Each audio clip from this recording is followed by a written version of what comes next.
Okay, this is question 15 from our recent mock about circumference and area of a circle. So let's read the question. Georgios measures the diameter of a 5p coin and finds it to be 18 millimeters. So diameter 18 millimeters. Clearly state in the units of your answers. So clearly state in the units. Calculate the circumference of his 5p coin, given your answer to an appropriate degree of accuracy. So underline the important bits. So how do we tackle this? Well, it wouldn't hurt just to do a little sketch of a circle. Now, to remind ourselves, diameter is all the way across the middle. Half of the diameter is radius, remember? So this is the measurement we've been given. The formula for the circumference of a circle is C equals pi d. You need to learn that. You're not given it, you need to learn it. So that's pi times diameter. Pi can be 3.14 to 2 decimal places. Or you can use pi in a calculator, which is to 9 decimal places, so it's a bit more accurate, but it's perfectly acceptable in exam to use 3.14. So substitute in what we have. Instead of pi, we put 3.14, we'll use that one, times 18 for diameter. And then we just need to put that on the calculator.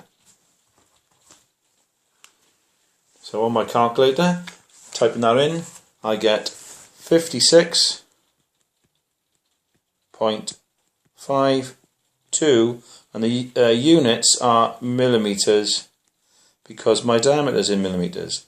So the circumference, remember, is the total length all around the outside of the circle. So basically the perimeter of the circle. But it's got a special name called circumference. Right, let's move on to the second part of the question, which was calculate the area of one circular face of his 5p coin. So again, I'm just going to do a little sketch here. Remind myself what I know. So I know the diameter is 18 millimeters. Now let's write the formula for the area of a circle. The formula for the area of a circle is A equals pi r squared. Easy to remember and distinguish from the circumference because the area formula has a squared term in it and the circumference doesn't. Now area, the units are always squared, so it should be easy to remember. The pi r squared formula is the area because of the squared. The pi d is the circumference. Okay. Using pi is 3.14 again, we're going to use this formula now to work out the area. Now, unfortunately at the moment I haven't got the radius, I got the diameter. Remember we said the radius is half of the diameter from the centre to the outside. Well, half of 18 is 9 millimeters. Is 9 millimeters.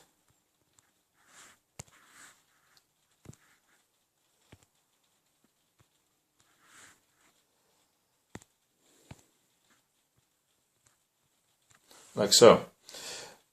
So when we substitute that into our formula, instead of pi, 3.14, instead of 9, we have 9 squared.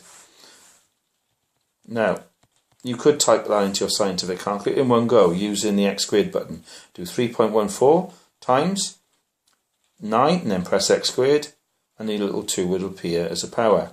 Or you could do 9 squared first, which is of course 81, and type that onto your calculator. So I'm going to do that. It doesn't matter either way. It's probably a bit quicker if you use the x squared button.